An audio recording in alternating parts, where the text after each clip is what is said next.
Good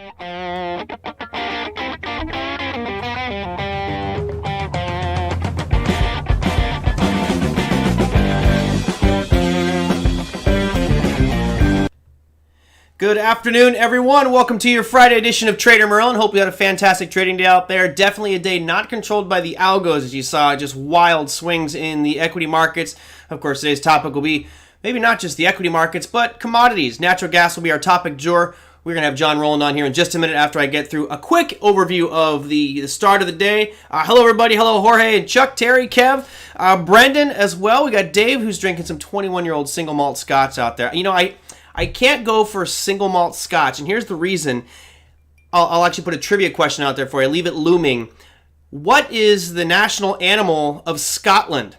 This is why I can't drink single malt scotch. Anyway, hello, Patrick as well. Fabiano Lombo, ciao fratello, buona giornata, buon pomeriggio. All right, cheers, everybody. Today's beverage of choice, because some of you keep asking me, I'm going with an Elijah Craig's small batch. That's the bourbon I'm drinking today. It was a great week. Let's start things off with your market update and go into what's been happening in these markets. Today was a little bit wild. I'm going to start you at the bottom of the barrel, work our way up. We're going to start with gold, G to the C. Down 0.14% today, but certainly a lot of swings out there in gold. Ending the day just slightly lower by 0.14% to 1737. You have the NQ showing a lot of resilience, but a lot of volatility too. If you look at where we closed at on this big red candle yesterday, you notice that, hey, we were pretty much there today. It was a gain of 0.31% to 96.33. The 10,000 point mark is now a little bit of a ways off. Brendan, Domesticated Rat, thank you very much for the donations today. I do appreciate that. Cheers to you, my friends. Did you guys figure out what the national animal of Scotland is? That's a good one. All right, crude oil. It's had yesterday's sell-off was great. Today you have actually what I would deem to be a hammer formation. Crude oil finished up 0.61% to 36.56. S&P 500, which was just at one point, just to throw numbers around here, at one point that put position that I'm in was actually up about $28,000, and as it stands right now, it's down 13. You want to talk about crazy swings intraday? It was nuts for these markets. S&P 500 finishing up 0.83% to 3,024. It was briefly down right around 2977, but had a great end-of-day rally. Very, very good end-of-day rally. All right, moving our way up to the Russell 2000, which it's been the weakest, came right into an area of demand, and of course, it ripped out of it today. You had a move of 1.7% for the Russell 2000, finishing at 1376. It's actually right around, I believe, we were talking about those levels a week or two ago on the Russell, so that's where it finished. But the victor, the best performer, was your Bitcoin, BTC. 2.2% for Bitcoin to 9,550. There you go. All right, that is your quick market update. I know I went through those very fast. It was kind of wild, and my apologies for yesterday. For some reason, the continuous contract on rollover always has that extremely low volume day on the last day, and I forgot that happened, so I was all confused yesterday. So thank you. Camelot's great, Chris, and the national animal of Scotland is the unicorn, which makes me nervous trying to drink their scotch. But anyway, cheers to everybody out there. All right, our guest has been on the program once before. Last time we had a phenomenal session on crude oil, which is why I'm kind of rushing through it. I don't want to waste too much time. I want to get right into the topic du jour, which is going to be trading natural gas. We've got John Rowland joining us today. John, how you doing? Hello, Merlin. Oh, he's got a glass too. Now, cheers. Very glad to have you with us. I know that you were waiting to make some announcements. Oh, you got the Jefferson. You know, that's an interesting one. Is that the one that... So I saw this in like Popular Science magazine, which I subscribe to because I'm a dork. They actually took that one. There's one, it's called Jefferson. They basically did a test.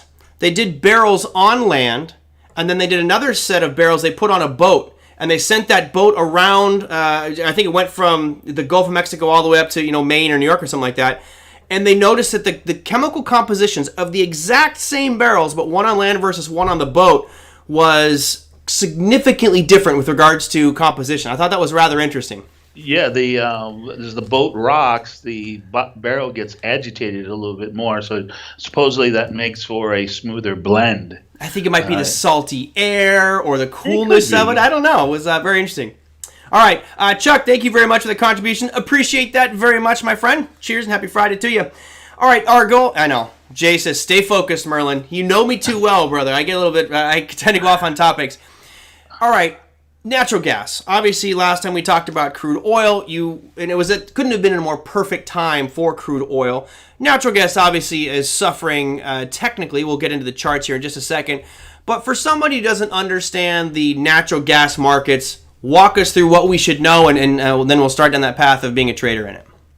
Well, I appreciate it again. Thanks for having me on the show. I really enjoy hanging out with you. So, indulge me for a moment. And what I like to do is weave you an intriguing story of risk and reward. Ooh, I like it. And so what I like to do is talk about a little bit of some historical information to give us, some idea of where we've come from and where we could potentially go for trading opportunities. So when we think about natural gas, many years ago, when they drilled a well for crude oil, natural gas, the methane that came off of the drilled well, was just a byproduct of drilling. And most folks who were drilling wells, they would just let that flare off. They would burn it off. And the oil industry was like, hey, we were wondering of a way that we could capitalize on this energy, this wasted commodity, so to speak. And the narrative around the 80s was that we had this abundance of natural gas, and that we could use it to become energy independent. And they were building the narrative that natural gas was going to be that gateway energy from dirty fossil fuels to the next generation of energy, and from a clean energy. When we burn methane, the result is just carbon dioxide and water vapor. And you can probably remember those commercials back in the 90s, energy independence, clean fuel, and all of this. And so capital rushed into the market and started to support the infrastructure. And so what we saw was that we started building this infrastructure that allowed us to start using natural gas, not only collecting it and taking it and piping it away, but also delivering it to end users. And that capital created this natural gas market that we traded today. In the 90s, just to give you some reference points, in early 90s, the domestic production of natural gas was around, in the low 30 billion cubic feet, BCFs. And today, matter of fact, in March, the EIA reported that we made a record high production of 98 BCFs. And so you can see in about 25 years, we've almost tripled our production of natural gas, as well as the consumption of natural gas. The EIA is estimating that, roughly, we consume about, somewhere between 85 and 90 BCFs a day. This constant demand for natural gas. So this is the story that has been creating this market that we call natural gas. And we've certainly helped with demand, right? I mean, if you think of the demand side of it, we have the ugly, horrible coal industry, right, which was dirty energy, and all of a sudden you're like, hey, natural gas, not that it's perfect, but it's a cleaner solution to coal, and it's not like you have to do extra work. It's a byproduct of something you're already doing, so it seems like a win-win, which certainly has, I think, pushed it to one of the forefront in the energy market. Yeah, exactly. And if you think about the Obama administration, they, a lot of initiatives on their part, environmental initiatives to retire coal-burning utility plants. And if we look at the consumption of electricity in the United States, a third of all electricity in the United States is created by burning natural gas. So yeah, we've created this external demand, this domestic demand for natural gas. Now, the other player in this demand picture is, production increased, in the last, exponentially in the last, 15, 20 years with the advent of fracking, hydrofracking, this way that they get more out of wells. So what happened is, those in the energy business are saying, hey, we have all this natural gas and it's relatively cheap. And we look at the price of natural gas around the world in places like Europe and in Japan, where it was, $10, $15, $20 a BCF.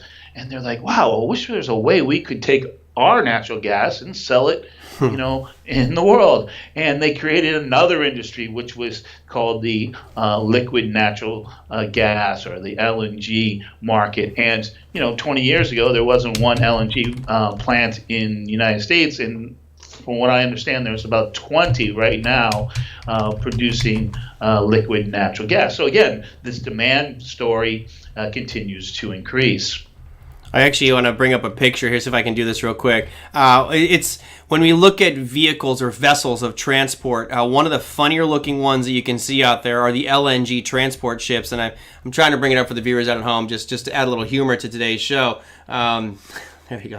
I found a good one. This is why I love having TJ around, because he does all this stuff for me. But there's one of them right there. They look like little nuclear reactors. I don't know if you've ever been down here in California. You can go down just south of where I'm at. There's San Clemente, and there's a nuclear reactor, which looks like a couple of boobies sitting on the side of the coast out there. Yeah, well, exactly. I'm glad you said it, not me. It's a PG-13 show today. I think we can say that word. But yeah, that's what one of the boats look like. And, at this point, John, we are the global leader in natural gas, and obviously that gives us a great asset. I'm going to say competitive advantage. We're the leader in there. From a trading perspective, let's shift from the use, the consumption. I mean, I think we all have seen natural gas vehicles. We know that natural gas is great for heating, especially during wintertime. What are some of the considerations that I need to think about if this is an asset that I'm looking to trade? Because we know that all futures products they're like breeds of dogs. They're all going to be very different. And what are some of the noteworthy things about natural gas? Well, the other protagonist in the story is the seasonality of natural gas. And so when we look at the calendar year, it's broken into two pieces. From the months of April through October is when gas comes out of the wells and is injected into storage facilities. This is called the injection season. And so traders will start to look at how much gas is being put in storage during these 7 months and start making their bets or hedging based on a historical perspective from year to date, from year to year, and from a 5-year average. And then the other 5 months is what we call the winter or demand season, and that's from the months of November through March. So one of the things when we start trading natural gas, we have to understand that these two seasons will be drivers of price a lot of times months ahead, 6 months ahead in anticipation of that. So I sent you some charts, and why don't you put up the first one here is the inventory report that is put out by the EIA, which is the Energy Administration. And this comes out on Thursdays at 10:30. And so if I'm going to trade natural gas, it's important that we are able to read this chart and look at the information. Now, there's a lot of depth of information in this, but I'm going to make it really easy for you guys. So you can see I've circled 3 points here. The first one is how much working gas is in storage right now. And you can see that as of June 5th, 2020, we have 2,800 BCFs in storage. And then what we'll do as a trader, we're going to look for a perspective and in relationship to where we were a year ago. Now, this is important for us, but sometimes we can discount this relative price, or excuse me, inventory, because what could have happened last year, maybe we had a higher demand year, or maybe we had a slack demand year, or that production had increased over the year. But we can see that from a year ago this time, we are about 36% ahead of the storage from last year. And The one that's really more important to us is the 5-year average. And you can see even that the 5-year average at 2,386, we are 17.6% ahead of the 5-year average. And the chart below it's kind of this wavy chart, looks like a wave, is that picture of rising inventories during the summer months and then falling inventory during the winter months when we have a spike in incremental demand that comes from residential heating. That spike in residential heating demands can be as much as 20% more. Again, to give you kind of a reference, the EIA said that, on a day-to-day basis, we're consuming somewhere in, that 85 to 90 BCFs today. But there was a day in the winter back in February where for one day we consumed 110 BCFs, so a large incremental spike. And so that's what traders are going to look at, how much gas is in storage as a reference from year to date and a 5-year average. As we look at that chart, it's kind of there's two things I want to look at. Number one, it looks like you drew out some. It looks like supply and demand zones on the top there. Did you draw those in, or that just? It looks like you drew this with a crayon. I kind of like. Well, yeah. I mean, if you ever used the snippet tool, the drawing tools aren't so great. No, those yellow lines there are extremes of supply in terms of. I wanted to give your listeners kind of just a reference point. So the lower line you can see is around 1,200. So when we come out of the heating season, or we come out of the month of March, we can see that inventories will fall and that they bottom out somewhere, in that low 1,200 or 1,600 BCFs. And that as we build storage, then we build storage till we try to get to about that 4,000 mark. Now, that is where traders want. They consider that be full capacity, but there is some excess capacity. We could talk about another 10%, maybe let's say 4,200 to 4,400. But at 4,000, that we're at full capacity. And so the shaded area is the 5-year range. The black line is the 5-year average, and the blue line represents this year. And you can see that this year, when we came out of the winter season, that we didn't get below 2,000 BCFs, and that was critical because it really sent a wave through the market that said, hey, we have enough gas in storage, and actually we're going to start the new season well ahead of last year, and that was putting a lot of pressure on gas prices. Also, you can see that since the beginning of the COVID, that the storage number has risen exponentially, again, comparative to the 5-year average, and we are well ahead of our storage capacity needs for this time of year. And those numbers, and it's interesting, I got so many thoughts going through my head, because obviously this type of seasonality makes it, I'm going to say easier, not necessarily easier, but there is a more predictive element when you see these very clear seasonal patterns in winter and summer months, especially as far as U.S. consumption goes. But COVID, as it has done with everything, kind of throws a monkey wrench in there, right? It kind of messes things up just a little bit. And because so many more people would be working from home, therefore demand would logically increase because people are staying in their houses and have to heat it the whole day. Is that part of the reason you're seeing this demand increase, or is it just expectations of a really cold winter? Because it seems like we're significantly above where we were, and I haven't seen that in the last couple of years. That's the storage has gone up, and actually it's the opposite, Marlon. If you think about it, is that industrial demand has been curtailed, and that there's a lot of extra gas around that can be injected into storage. And so that's why we're seeing that inventories have risen very fast in the last 6 to 8 weeks. Now, moving forward, if we have, this COVID thing going into next year, I would agree with you. Maybe with everybody staying home and using, natural gas at home during the winter months and not going, to work, mostly people turn down their thermostats when they go to work. That could be, a wild card moving forward 6 months from now. But for right now, what we're seeing is that there's abundance of gas, right? So that's why storage is building so rapidly, and as a 5-year average, we're a lot ahead. So go to the next chart, which is the example. The July front month? Yeah, the July front month. Let me see if I got to pull it up myself.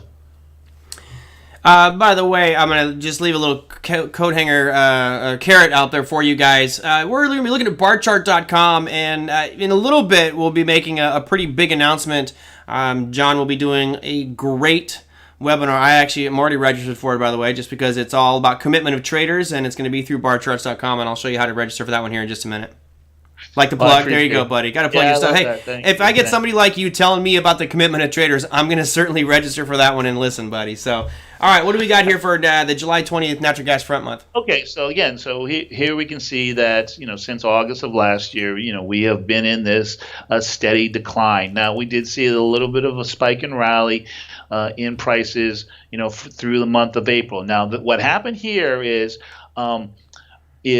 that sometimes, I get questions from traders or students who say, hey, is there some kind of correlation between crude oil and natural gas? And for the most part, right now, usually we don't see a great correlation, maybe a higher probability to the downside. But in recent weeks, what we have seen is an inverse correlation. And so what has been bad for crude oil has actually been good for natural gas. And so let me build upon that thought. Remember, every well that is drilled for crude oil it can potentially be a natural gas well. So as crude oil prices fell below, let's say $40 or $30, that sent waves through the crude oil market that all these E&Ps are saying, hey, we're going to cut our capital expenditures, and we're not going to drill as many wells. We're not going to produce as much crude oil. Now, remember last time on our show we talked about this world glut of crude oil. But here domestically, that did have an effect on natural gas. And traders started thinking, well, hey, if we start cutting back on our domestic production of crude oil and natural gas, could that create a potential problem in the market? And that's exactly what had happened in that little rally, is that traders were starting to think, hey, if we start cutting production, we might not make that storage that we need for the winter session. And you can see that the July market did rally through the month of April into May. But then, crude oil prices got back above $35, $36, got close to $40. And production comes back online.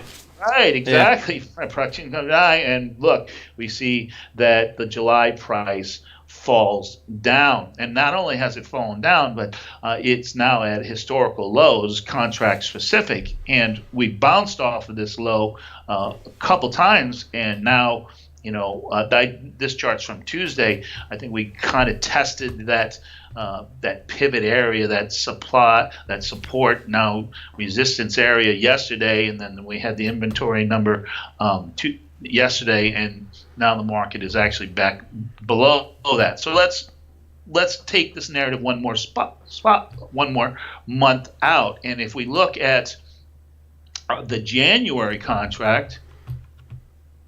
Yep, I got it up here.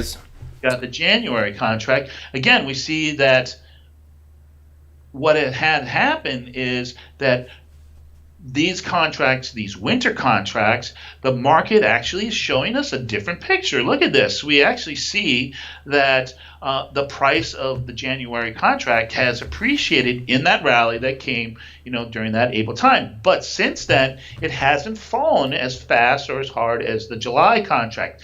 So here's the tale of two stories, these two different markets. The now market, the injection or physical market, which is very weak because of lack of industrial demand and still a lot of production, but the perception that we're going to be, 6 months from now, that maybe production is going to be curtailed. And as the January price rallied, these yellow boxes here were trigger points for those who are in that industry who said, hey, I have to manage my risk. Now the price has gotten a lot more expensive. Now, if we look at all the components in this chart here, the daily bar chart is the one that's the main one. The black line represents a 20-day moving average. Now, the reason why I like to look at a 20-day moving average is, to me, it represents 1 month of trading, 20 trading days in a month. And those who use Bollinger Bands will also know that it represents the mean for the Bollinger Band. So I can kind of, from years of experience, I can kind of look at price action as it relates to this moving average. And if price is accelerated too far away or too far down, then I could, maybe I might be in a Bollinger Band situation. But we can see that moving average, we had this acceleration of price, and now we're kind of just moving a little bit sideways. That blue line is actually the July contract, and you can see that we had this divergence in the last few weeks from what was the winter contracts, which have been holding their value, and the July contract, which is now basically fallen out of bed. And so this differential has increased, and this is where, if I'm going to start learning how to trade markets, especially energy markets and especially in the natural gas market, a lot of traders will get sucked into this, the narrative of the front month, and that a lot of times they're missing out on some greater opportunities.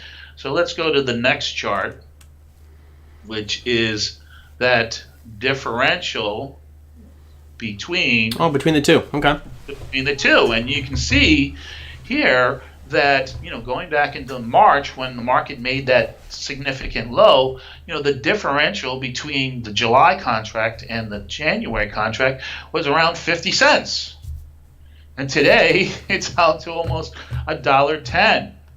So what has happened? That one market is telling us that there is a premium, and another market is telling us that it's being discounted, this tale of two cities, tale of two markets. And so many natural gas traders don't trade just what's going on in the front of the bar, but they trade these spread relationships. And you can see that if you were on top of your game and you were aware of this fundamental change or this perception of fundamental change in markets, that here you would have seen that you would have had a nice return on a spread relationship that has almost doubled in less than 2 months, right? Yeah, pretty crazy. Nice, yeah, that's a good one. I mean, it's funny because this is not my cup of tea. Look, I'm not a big spread trader. I'm not one that looks at those differences. But when I look at that picture, this is the kind of chart that everybody's looking for. This is one we all want to be long on. Is this type of price action where it just goes up from. You mentioned 50 cents. It's actually even more dramatic than that. If you look back into January, you're down at around 40 cents, even 30s right. in December. So, I mean, percent-wise, this is one hell of a gain. And I know that by doing certain spread trades, quite often your margin requirements are much lower than they would be if you just bought a contract outright. So there's a tremendous amount of opportunity. We won't go deeper into spreads here on this program, but certainly something that viewers might want to pay attention to. So go to the next chart, which is what we can start thinking about also as traders is the baskets of these two seasonals, the injection season. And this chart is representative of the 5 months that are in the winter season: November, December, January, February, March. Add those 5 months together, we divide them by 5, and that gives us a value. And you can see that price movement looks very similar to the price movement of the January contract. Yep. This rally, a peak, and then this kind of sideways action. So what can we learn from that? We can look at these values, this $2.80, $3 on the upside. And, again, for those of us who are not futures traders, those of us who are not spread traders, here is an opportunity to start thinking about, we could trade options against this. Here we can see the market is kind of in a sideways action. So what could we do? Well, sideways actions, those are great opportunities for somebody who wants to strangle the market using options. Again, in this range between $2.80 and $3. Now, if the market breaks out of that range, then we could use, options in terms of bull call spreads or bear put spreads as we try to anticipate price movement. And if you look at, when we break out above or we break out below, there's a lot of room, for those markets to run. Again, we could do that with the strip. We could look at it on the individual contract markets, or those of us who are equity traders, who are not even thinking about using futures markets. Well, we can also start thinking about who's going to benefit from a market that goes up, who's going to benefit from a market that goes down. And if I'm looking at the equities market as it relates to natural gas, I might be cautious about investing in E&P or oil service companies because of lower prices. But those who are in the marketing or the pipelining or the storage facilities, those ones might be able to take advantage of a market that goes both up and down. Mm-hmm. And those who are in the distributing business would definitely take advantage of rising prices. So just because it's a futures markets and we don't trade futures doesn't mean we can't find trading opportunities. I'm going to go back to this chart you drew earlier, which looks at some of the historical comparisons. I had a question earlier from Brendan who was saying, how elastic is NG supply? And this only gives me 2 years worth of reference on this, but it seems like your elasticity here really ranges from about 1,200 to 4,000. But is there the potential to just get way bigger as far as capacity goes here? No, we do have constraints in capacity. Again, I said that around 4,000 is full capacity, although new classifications and new storage that has come online in the last 5 to 10 years, we could see capacity peak out at, maybe 4,100, 4,200. And, I've been told that, if we really wanted to go max capacity, that could be as much as 4,400. The projections that I'm hearing, and this is the story that we need to start thinking about, is that, let's think about this. Here we are at 2,800, and we're in the middle of the injection season, and that's going to take us into October. We're only 1,200 BCFs away from 4,000, mm-hmm. and yet we're 18 to 20 weeks away from the end of the month of October. So how much natural gas has to be put into storage on a weekly basis to get us to 4,000? Well, it's about 65 BCFs a week. So as a trader, what you can start thinking about is, if I start seeing my weekly numbers in the 80s or 90s or hundreds, that just gets us that closer to 4,000. If we start seeing numbers fall below 65 or 70, then we're stalling. We're not getting there. So I think the market is going to be very sensitive to this over the next 6 to 8 weeks. How much gas is being injected into storage relative to this 5-year average, and how fast are we going to get to 4,000? Mm-hmm. Now, over the next 6 to 8 weeks, there is a wild card, and that wild card is, see if you can guess. If I can guess? Yeah. I would say, I would say the coronavirus, but that's just too stupid. Well, certainly that would help accelerate domestic demand. But what's another way, we talked about this, what's another way we see incremental domestic demand?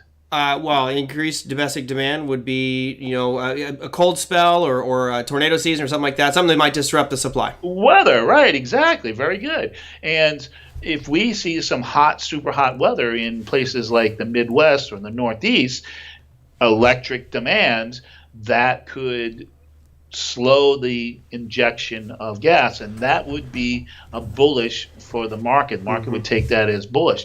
But if we have another kind of cool or temperate summer like we did last year, well, I think that could set the market down. But right now, natural gas is kind of really stuck in the mud. It's stuck in this range. You can look at the July contract, and it's stuck in a range, I would say, on the low side, around $1.72, $1.68, on the high side, 190, 195. I really think mm-hmm. that if you were going to start thinking about a positive price movement, we really need to see gas the front month gas contract get above $2.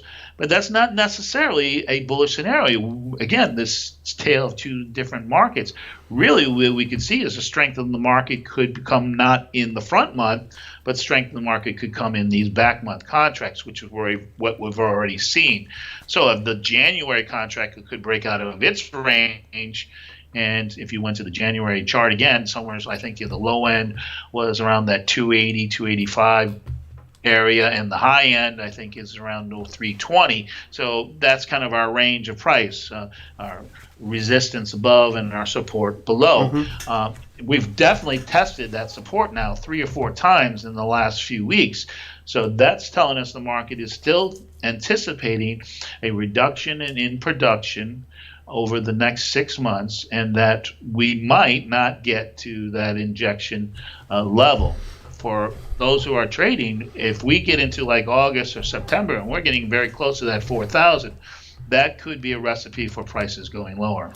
Interesting. Funny comment from Tom. He says NG is made up of various gases like methane, butane, etc. Maybe cow farts can be captured. I got a better idea. Why don't we just throw a giant net over all of Washington, D.C. so all the BS that's coming out of our politicians could be harvested too? We'd be the world leader in that category as well. And notice that was not a Republican or a Democrat statement, guys. It's both sides equally full of hot air. I'm looking at this NG chart right now, and I'm on the continuous one. Okay. The average person out there, anybody who looks at this is going to be looking at it saying, well, shoot, man, back up in 2015, it was like, $7, and then it was 2019 was $5. It's at $1.70. This is natural gas. It's not going to zero. Why don't we just buy this thing because it's going to be moving up? And this is something I thought you might want to weigh in a little bit, because I know so many people think that way, and I think it's dangerous because right now, natural gas just does not look like positive at all, in my opinion. Right. Again, and when we trade futures markets, we're trading contract specific. So to think that you're going to buy natural gas today at $1.70, well, that contract month is going to expire in the next 7 to 10 days. So that opportunity, that price opportunity, is not going to be there. You have to buy a contract that is farther out, that gives you more time to capture that price appreciation. In other words, forward contracts. And again, if we look at the differential between what is the price of the contracts that are going to expire, let's say this month or next month or 2 months ahead, and the price of contracts that are going to expire 6 months from now, the differential is the dollar, isn't it? It's already starting to show that price appreciation. So, we say, oh, prices are going to go up. Yeah, well, market's already telling us that prices are going to go up, right? So, again, the difference between contract months. Now, we talked about, trading ETFs, and there's other ways to trade appreciation in natural gas markets or crude oil markets. But again, we have to be careful of this difference, in this case what is called contango, when the front month is cheaper than the forward contracts. And that is usually a sign that the market is well supplied. And that is definitely the case that we're seeing right now at this moment in time. Nice. I got to mention this one because he keeps yelling at us in the chat over here. We got Baruch says, "Could you?" I want to yell right now, but it'll just peak my microphone. Says, "Tell John Rowland that I wish that he would teach online at OTA. Tell him that Baruch and say hi. It's Baruch." So there we go. I got it out of the way, Baruch. You can quit yelling at me, buddy. We got it. On that vein, let's talk. I do want to go a little bit more to natural gas, but I want to make sure I get to this before I forget. As you know, I tend to drift and go off topic sometimes. You've got a new endeavor, which you're really excited about. I know you're doing some work with barchart.com. Tell us a little bit about that, because I know we got a lot of people here who would love to learn more from you. Yeah, I've entered into a partnership with Barchart. I'm going to be doing a webinar at the end of the month on June 24th. And that webinar, I'm going to discuss how to use the Commitment to Traders report. Again, another very mysterious tool in the traders' toolbox that a lot of futures traders don't use, or maybe not even are aware of. But again, it's definitely a great tool for somebody who is not necessarily a futures trader. That could give you some trading opportunities. So yeah, I'm going to do this hour webinar with them, and if things go well, hopefully there'll be more to come in this arrangement between me and Barchart. So I'm really, really excited. I think Barchart is one of the premier data information providers. You can go to the website, you can sign up for the webinars, but check the website out. There's a free offer there to try out their premium charting for 30 days. So there's a lot of cool things that you can do on the bar chart. It's a very user friendly. A lot of us who have used different platforms, I would say, equated to any of the ones that a lot of you use. And the data information is by far one of the best on the street. They have a lot of properties inside of bar chart. For instance, in the commodity world, they own the CRB, the Commodity Research Bureau. But it's not only just commodities. They talk about equities. Now, I'm not going to give away a lot of the discussion that I'm going to do in that webinar. But one of the things that we could have looked at in the commitment of traders in the ES, the equities market, we would have seen over the last 6 weeks, this rally that we've seen in the stock market came on the back of a short covering of the institutions, those who are making bets that the stock market was going to go down. So the question we have to ask ourselves is this rally that we've seen from, what was it, the low 2000s in the S&P to back to above 3,200, is that a sign of a strengthening trend or a trend where we can anticipate prices to go higher? And when we learn how to read the tea leaves of the commitment of traders, that's usually a sign that the market is actually weak or the trend is weak. And certainly we saw that happen this week, that this trend literally flipped in one day. Mm-hmm. And that would have given you an insight into a potential of the market reversing. And that's one of the powerful tools that we can use with the commitment of traders. Nice. As you guys had it up there a second ago, I'm trying to do multiple things here. It's so bizarre because I had it up earlier, and right here, where you see me spinning the cursor, that's where the link to the webinar was. For some reason, it's a white square right now. So you'll see it says webinar, join the free webinar, commitment to traders. Yeah. Let's see I wonder if I can just type it. I wonder if even it comes up. I just type in webinar. How about web, WEBINAR? Yeah, I'm signed up for that one. Conveniently, it's at a perfect time for me. Find me on Facebook. I think there's a link there, or you can go to my LinkedIn profile. I'll have a link up there as well. But it's pretty easy to find. And one of the cool things about it is, there is a limit of space of 1,000 participants, but you can sign up for it, and that would give you access to the recorded session. And all these webinars that Barchart provide are free to the public. You don't have to have a premium subscription. So that's a really nice feature for somebody who wants to get that information and doesn't feel like they want to pay for it. Yeah. But I would encourage you to check out the website and check out the tools. There's some really great tools in there. All right. I think, let me see, I may be able to do this right here. Oh, there, yeah. I have this horrible link right here. I think that actually will take you to the webinar, guys. I just threw it in the chat for the viewers out at home, make it easy for you. You'll see me in there because I've been fascinated for years. One of my favorites at OTA was Don Dawson, and he, just a little bit of insight as to how commitment of traders could be utilized. Normally you would think of it from a commodities perspective, but you just mentioned the S&P 500 was flashing signs of a correction based off of that, and anytime you can have that little edge, that little bit of a head start on the markets, it's tremendously powerful. So I'm certainly looking forward to your presentation.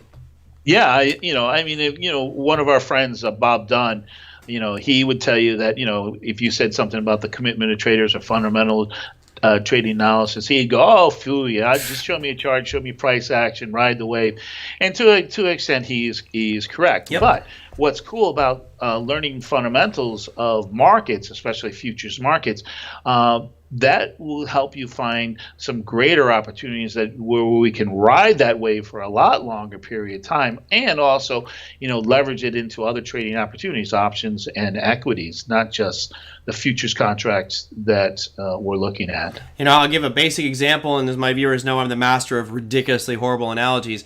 But I would look at what Bob was talking about, riding the wave, and it's a great strategy. It makes a lot of sense. It's very simple and clean. Stay with it until it doesn't work. That's like saying, give me a car, and I'm just going to drive that car until it stops working, and then I'll get another car. Until it runs out of gas. Until it runs out of gas, right? I think by having some of the fundamental perspective, especially with commitment to traders, and as Brandon says, they're an odds enhancer, absolutely.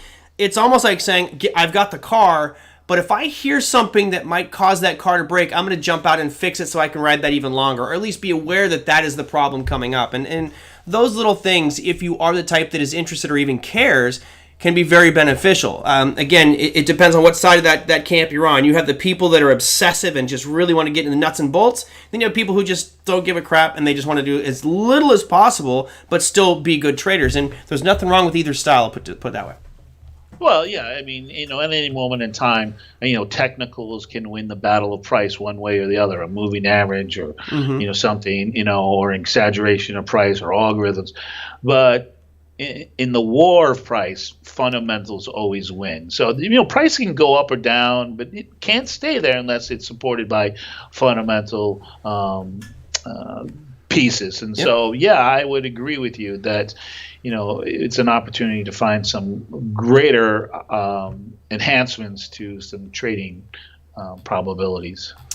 Awesome. Well, John, I thank you so much for coming on today and talking natural gas with us. I know a lot of our viewers are pretty happy. Some people weren't even interested in the commodity space, and I think you may have piqued a little bit of interest here, which is good because I think as traders, we should be aware of all of the different tools available to us, and there's a ton of opportunity in that space with regards to natural gas. So thank you so much for the basics and then the in-depth look at it. I know it leaves a lot of questions for viewers, but maybe we'll save those for a technical side on next visit. Yeah, I would love to come back, and here's cheers to this week. I heard you had a good week, and I'm glad for you, and I know I had a good week too, and I'm really excited about this new opportunity. So again, join me for that webinar, and all my old friends, come in and say hi. And Merlin, thank you so much for this opportunity, and I look forward to coming back anytime. Just ask, and I'll be there. Awesome. And again, the day on this, I had it up here just a second ago. The day June 24th, I believe it's Wednesday, I think. It's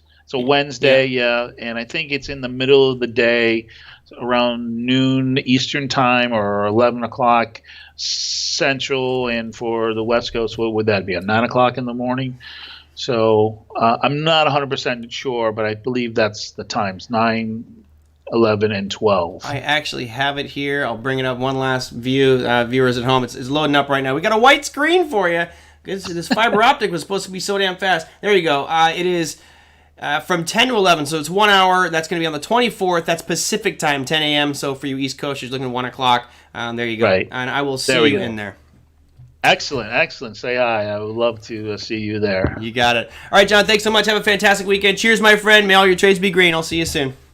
All right. Best trading to you, my friend, too. All right. Take care. Hope you enjoyed that one. That was good. Last time, I don't know if Caesar says, does Mr. Rowland have a Twitter? I don't know. Some of these older guys, including myself, social media is really not what I do well. My thought was if I could just hire somebody to do all my social media stuff, life would be so much better because let's be honest, I suck at social media. Mario says, smart move by Bar Chart. Absolutely. When you bring on somebody the caliber of John Rowland to cover that material, I think that's a very, very smart move. I love every time I have a conversation with a guy, whether it's talking about whiskey, whether it's talking about sports or trading, I always seem to learn something. And that's, we talk so much about having a mentorship and a community, which is one of the reasons that, I am such a huge fan and supporter of OTA is the community there, the aspect, and all the different traders that go along to helping build that content. So he's one of my favorites out there, certainly we'll just say a giant with regards to the natural gas and oil space. Some of the stuff he looks at, it was way over my head, and now I'm starting to incorporate more of that into my trading. So always love having him on. All right, again, thank you. I saw a couple contributions come in there. Sorry I didn't get a chance to give a shout out. I didn't want to ruin his train of thought. So Marshall, thank you so much. Brendan as well. I see you sent some in again. You've been awesome, my friend. I appreciate that. Oliver as well with my little unicorn piece. That was nice. I like that. Doris as well. Thank you, Doris. I appreciate it. Chuck as well. You guys have all, and Domesticated Rat, you guys send in contributions today. So thank you all so much. I do appreciate that. It's going to make for, I think I might actually go out and have a nice drink tonight. I actually went out last night and had sushi at a sushi restaurant. It was so nice to sit outside somewhere. Yeah, I'm not sure. I don't think John is with OTA right now. I think if they offered him a class, he probably would say yes. But right now, it's kind of regrouping and saying, okay, let's start back up and start slow now that the temporary or the tentative settlement's in place, and we'll see in another 2 weeks once it's all signed and done where OTA can go forward from there. But pretty excited just to put all this garbage behind us and move forward and keep delivering some of the best content out there. So I'm very excited. All right, let me go and see what we've got cooking for Monday session. I don't have a lot to talk about in this ballpark. There really isn't too much. What we have is I don't know, what do you say there? You got the IBD economic optimism number might be exciting. You have JOLTS job openings, but I think that the job numbers are already, reported. And they come out weekly with unemployment claims, but it was the ADP non-farm employment change and the non-farm employment change were the big ones. There really isn't a lot going on for Monday except for maybe that revised GDP. So that will do it for your Monday session. And as far as earnings go, I don't see anything on that earnings front that's going to be noteworthy whatsoever. So I decided not to even include it. So there you go. You can have hopefully a quiet day on Monday. It will probably be from just the overnight weekend news. Judging by the way the market popped today, some of the institutions or some of the big guys are probably happy carrying overnights. Just by the way you saw that end of the market rally. And for those that may have missed it, I'll show you. I'll bring this up on a 5-minute just so you can see that last minute spike because it was last minute rally. Look at that close right here. You had a very nice move right at the end. I'll go from trough to peak. You moved 1.34% in 20 minutes, actually a half hour on the ES. That was a pretty big move. So there you go. That's what you got. I should have a community page enabled on my YouTube as well. All right, yeah, see? That's why I got Ruben out there for the social media stuff. Ruben's the social media master. I'm just a neophyte. I stick to trading, and that's about it. All right, everybody, that will do it for today. Job reports are on the up. Yeah, again, if you want to join the webinar, I'll be in there. I'm not going to miss it. Commitment to traders has been something I've always been interested in, but I just haven't taken the time to get it down solid. Don Dawson, as I mentioned, he piqued my interest years ago, and I look at it every now and again, but I certainly would like to incorporate it much more frequently because I think it would allow me to enter into an arena from a trading perspective that I normally don't go into, which would be wheat, corn, soybeans, those types of commodities. I like the seasonality aspect of it, and from some of my guys, some of my buddies who are in that space, it's got great opportunity, phenomenal. It's risky because of the liquidity issues sometimes, but there's great opportunity out there. So Commitment to Traders, if you want to register for that one, it's at barcharts.com. You can find it under their webinars, and I'll see you guys there. All right, everybody, that will going down before up. I don't know, Brendan. Market's going down before going up. Who knows? At this point, you saw that big shock to the system yesterday. Today was interesting because we started off strong and then gave it back. And what was interesting today, and I'll see, I was just going to leave. Thanks, Brendan. He's just when I think I'm getting out, he pulls me back in. Let's look at yesterday compared to today. Oops, no, we're not doing that. Yesterday compared to today. Here is today's trading action. Look at the big moves. This tells me that this is whipsaw. This is fear and greed, right? This is big swings back and forth. That's, to me, not algos. Yesterday, I mentioned algo trading. Why? Just look at how smooth it was. This was basically just felt like somebody just kept hitting that sell button, and it just kept sell, and just kept drifting down. I didn't really see any real volatile swings out there. It was just slow selling all day, which to me would give my gut tells me it was much more computer-based than human-based, because humans usually get chaotic. You look at today, I think we could argue that that's a pretty chaotic-looking chart of just back and forth, big ups, big downs. So, obviously Brendan and I, we both have our bias. We want it to go down before it goes up. That's for damn sure. But we'll have to wait and see. I'm not sure which way this thing's going to go. Oh, all right, everybody. That's going to do it for me. I'm going to go for a walk, finish my glass of whiskey. I'm almost down. I hope you guys have a fantastic weekend out there. Again, if you'd like to know more, you can obviously go and leave your comments down below, and I'll answer any questions on that YouTube page. Try to get to them all. I don't have any guests scheduled for next week. Actually, I take that back. John O'Donnell will reschedule for Monday. He's going to be doing our Monday show with us, so we'll have John O'Donnell on Monday, and then I have some time next week to get into a bunch of those listener questions. So if you're watching this stream right now and it's late, you can go down below the YouTube page, leave your comments and questions out there. If you like Mr. Rowland again and natural gas, if you learned something, go ahead and click that like button. I appreciate it. If you are new to the show, click that subscribe button. Till then, happy trading, everybody. I will see you all on Monday.